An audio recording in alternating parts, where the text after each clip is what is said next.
Gus Baha atas tausiahnya. Terinfo dari panitia ada ratusan pertanyaan Gus. Tapi ya sudah ditulis panitia 2 pertanyaan ya Gus. Wah banyak betul. 2 Gus. Baik, saya bacakan langsung 2 atau satu Gus? Langsung 2 langsung 2 aja. Baik, pertanyaan pertama dari Pak Andi, perwakilan dari Blora Gus. Perkembangan sekarang ini banyak penyeramah yang muncul, namun terkadang terjadi perbedaan pendapat di antara mereka, sehingga umat yang baru belajar agama seperti kaum milenial menjadi bingung harus mengikuti pendapat ulama yang mana. Bagaimana menyikapi hal tersebut Gus? Pertanyaan pertama. Pertanyaan kedua dari area Solo Gus, dari Ahmadi Nugroho. Bagaimana cara kita berbakti kepada orang tua yang sudah meninggal, di mana semasa hidup orang tua kita pernah meninggalkan sholat? Pernah apa sering? Pernah meninggalkan. Pernah gampang. Ya. Kalau sering itu. Pertanyaannya, apa yang harus dan sebaiknya kita lakukan sebagai anak Gus? Enggak Gus. Yang ngaji di sini itu banyak ya, mulai yang menekuni bisnis apa saja lah, termasuk yang di Grab ya, termasuk Pak Polisi kadang yang ngaji terus ya nggak apa-apa. Dan semua saya itu termasuk kiai yang nggak pati suka ada pertanyaan, bukan karena apa ya, makanya tak batasi 2. Karena pertanyaan itu biasanya itu dipikir dari rumah, terus tema yang pokok itu gak pati dirungokno, sementing kok iso takok. Sehingga itu ya. Ini lama-lama yang janda tanya, caranya pejabat jodoh kan ribet nanti. Makanya ya, tapi ya senang saya ada pertanyaan ya senang. Cuma kenapa saya tidak membuka terbuka, karena tema kita kan kiai ya, kiai itu kayak dokter, tahu misalnya saya tadi tema itu supaya orang itu tauhidnya kokoh, karena zaman akhir itu yang paling mengkhawatirkan itu apa? Tauhid. Tapi kalau tanya ini diberi hak, itu orang kan sudah punya pikiran sendiri mau ditanyakan, padahal itu subjektivitas dia. Sehingga tanya ya sudah sekadar. Tapi ya nggak apa-apa, tetap saya senang. Cuma nggak boleh banyak-banyak. 2 itu sudah kebanyakan. Yang kedua tak jawab serius. Ketika kita punya orang tua yang punya hutang, itu yang dibahas Nabi itu hutang dulu. Itu karena hak adami. Hak adami itu tuntutan. Jadi kalau dalam kitab fikih itu ada istilah haqqullah mabniun alal musamahah wa haqqul adami mabniun alal musyahah. Jadi kalau hak Allah itu Allah lebih rileks. Karena Allah itu tidak butuh disembah, tidak butuh dipuja-puja, Allah sudah terlalu besar. Al-Qayyum sudah besar sendiri, sehingga Allah itu mudah, ngabaikan haknya itu mudah. Tapi kalau hak adami, bawaan manusia itu kalau hartanya dibawa orang itu ingat terus. Sehingga harus diselesaikan. Maka Nabi kalau mau mensolatkan jenazah tanya punya utang enggak. Tapi kalau orang itu misalnya enggak sholat atau apa, itu Nabi masih ringan. Yang ditanyakan imannya. Bukan berarti kita nyepelekan sholat, enggak. Tapi memang agama ini yang diprioritaskan itu hak adami. Sholat itu super penting, bukan penting lagi super penting. Makanya pertanyaan tadi tak teruskan dulu. Anak cucunya itu prioritas itu mikir utang dulu. Karena ini yang hak adami gitu. Ya. Nah setelah utang itu selesai, baru dipikirkan menurut sebagian ulama, anak ini boleh mengkodoi sholat yang ditinggalkan orang tuanya. Atau dikafaroi, misalnya per sholat nilainya sekian terus dibayarkan ke fakir miskin. Nah, tapi pertanyaan seperti ini sepertinya mengganggu itu begini, takutnya jadi masif. Jadi masif itu gini, berhubung ada solusinya. Ini yang tanya orang mana tadi itu? Solo, ini orang Solo ini harus dikasih tahu ini. Berhubung ada solusinya, jangan-jangan kita yang kaya. Misalnya Pak Yusuf atau Bu Sulis kaya, nak punya tabungan, nak saya ada usah sholat ya, nanti gampang. Karena per sholat kan nilainya hanya sekian gitu. Umur saya kan paling tinggal berapa, itu cukup lah apa? Iya cukup untuk mengganti, itu kan ribet. Makanya solusi itu ya kadang tidak baik, karena nanti dipakai saya naik dewi. Makanya dulu itu terkenal ada guyonan, seorang kiai ditanya, ini guyonan nyata. Pak Kiai, katanya Kiai itu orang suci, tapi kadang-kadang kok maksiat juga. Si Kiai ini jawabnya ngawur sekali. Justru yang boleh maksiat tuh Kiai, kamu nggak boleh.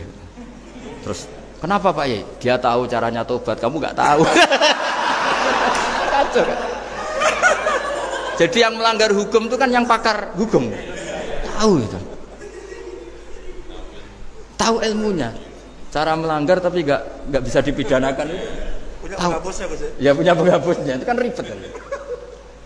Artinya gini ya, yang orang Solo tadi, kalau kadung terjadi orang tua kita tidak sholat, saya ulang, kalau kadung terjadi orang tua kita tidak sholat atau pernah meninggalkan sholat, kita sebagai kiai itu punya cara supaya yang untung tuh fakir miskin. Misalnya kita fatwa dikasih fidyah atau fida atau apa. Tapi ini bukan cara yang jadi solusi, karena takutnya nanti jadi gerakan masif tadi. Gerakan tidak usah sholat diganti, ya itu kan ceribet jadi. Tapi kalau sampai ingin berbuat baik sama orang tua yang nggak pernah sholat, saran saya satu, hak adamnya selesaikan dulu, karena memang dalam syariat Islam nomor satu itu hak masyhur itu kan, ketika ada jenazah Nabi itu nggak tanya orang itu sholat nggak, dan tanya kan punya utang nggak gitu. Sehingga kalau di kampung-kampung di mana-mana kalau ngelepas jenazah kan, kalau ada hak adami diambil alih keluarga supaya mayit ini ketemu Allah tanpa ada hak adami kan gitu, semuanya kan ya kan yang diselesaikan kan adami dulu, utang piutang itu tadi. Ya gitu ya, jadi tidak semua solusi itu baik, karena takutnya tadi apa? Jadi gerakan tadi.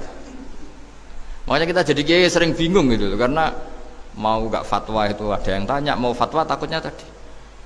Misalnya kita kan paling umurnya tinggal berapa, dihitung saja per sholat, terus bilang ke anaknya, nak saya tidak usah sholat, nanti ini aja bayarkan, kan jadi ribet. Nah, yang pertanyaan pertama tadi tentang apa? Yang banyaknya ini Gus, penceramah-penceramah. Menceramah. Itu agak provokatif. Beda itu ada dua, beda karena bodoh, nah, itu memang harus kita tinggalkan. Yang beda karena bodoh. Ada beda karena rumus ilmu, itu harus kita hormati. Saya punya sekian bukti beda ya kalau karena bodoh tentu kita tinggalkan. Tapi kalau karena rumus ilmu yang beda, misalnya gini, saya kiai yang lama di kota, saya kan lama kerja di Jogja. Mungkin perasaannya orang kota itu kalau ketemu tetangga, misalnya saya kiai, udahlah kalau ketemu tetangga itu gak usah tanya.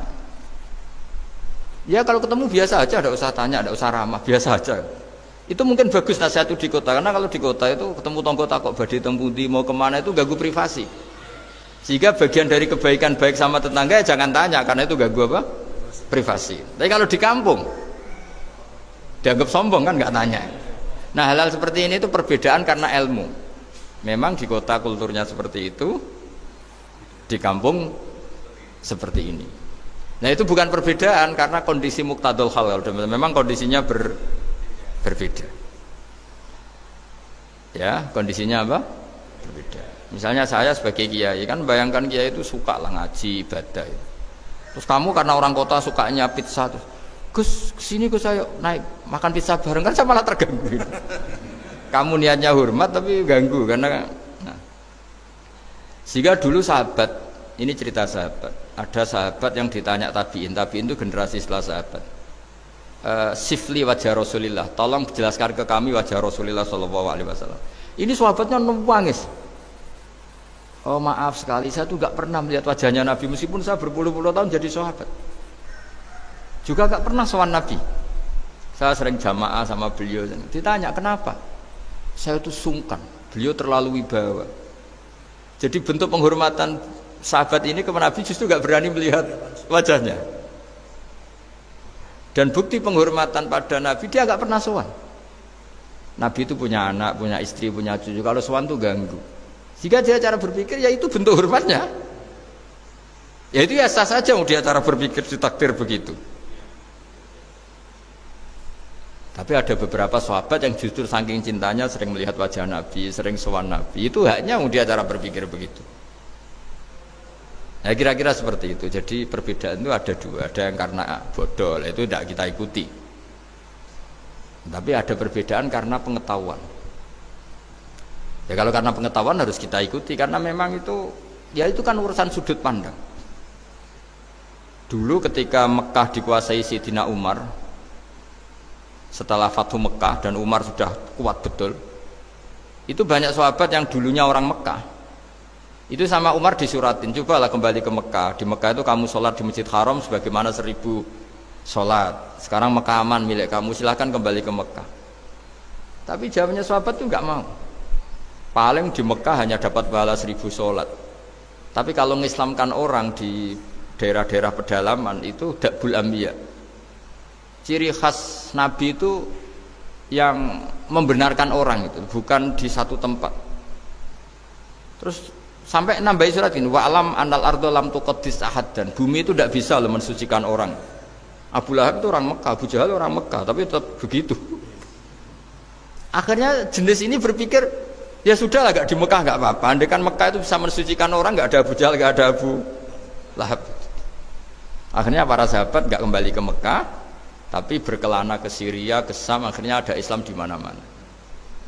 Tapi ada juga yang Mekah itu kota suci, harus diisi orang-orang suci supaya yang brengsek-brengsek gak di sana. Ya sudah, cara berpikir begitu. Nah ini cerita ya. Jadi sudah, kalau perbedaan karena ilmu, ya sudah, memang karena ilmu. Nah itu nggak apa-apa. Nah kalau sampean tanya, lalu bedanya apa, Gus? Yang beda karena ilmu, karena ya lihat saja, kalau dia orang pinter bacanya banyak, berarti bedanya karena ilmu. Tapi kalau nggak pinter kok berbeda, ya berarti karena nggak tahu memang. Ya kira-kira seperti. Baik, terima kasih sekali Gus Baha atas tausiah dan jawaban pertanyaan dari rekan-rekan semua. Alangkah lebih afdolnya Gus Baha ditutup dengan doa dari Gus Baha. Bismillahirrahmanirrahim. Nahmaduka ya ghafur ya syakur, wa shalli wa sallim wa barik ala habibika Mustafa Muhammadin wa ala alihi washabbihi wa sallam asma'in. Allahumma ja'alna ya man ta'a ilaika, ya man ta'a khalqaka ilaika, wa mimman yafirru ya wa fi ibadika ilaika, aminin mutmainnin ya Allah. Alladzina ya wala khaufun alaihim wa lahum yahzanun. Ij'alna ya aminin salimin mu'afin min kulli bala'in dunya al-akhirah, waj'al baldatan Indonesia afiatan ya minal balaya wal fitan. Allahumma ij'al a'malana khalisatan liwajhikal karim, wa murabatan fika yu'la fiha kalimatukal ulya wa dzikrukal ulya, innaka antan nasir fa ni'mal maula ni'man nasir. Ighfir lana zallatina wa khati'atina ya Allah. Rabbana la tu'akhidna in nasina wa akhtana, Rabbana la tahmil alaina isran kama hamaltahu 'alal ladzina min qablina. Rabbana la tuhammilna ma la taqata lana bihi wa'fu 'anna waghfir lana warhamna anta maulana fansurna 'alal qaumil kafirin. Rabbana atina fid dunya hasanah wa fil akhirati hasanah wa qina adzabannar. Sallallahu alaihi sayyidina Muhammad sallallahu alaihi wasallam. Subhana rabbika rabbil izzati amma yasifun, salamun alal mursalin, walhamdulillahi rabbil alamin.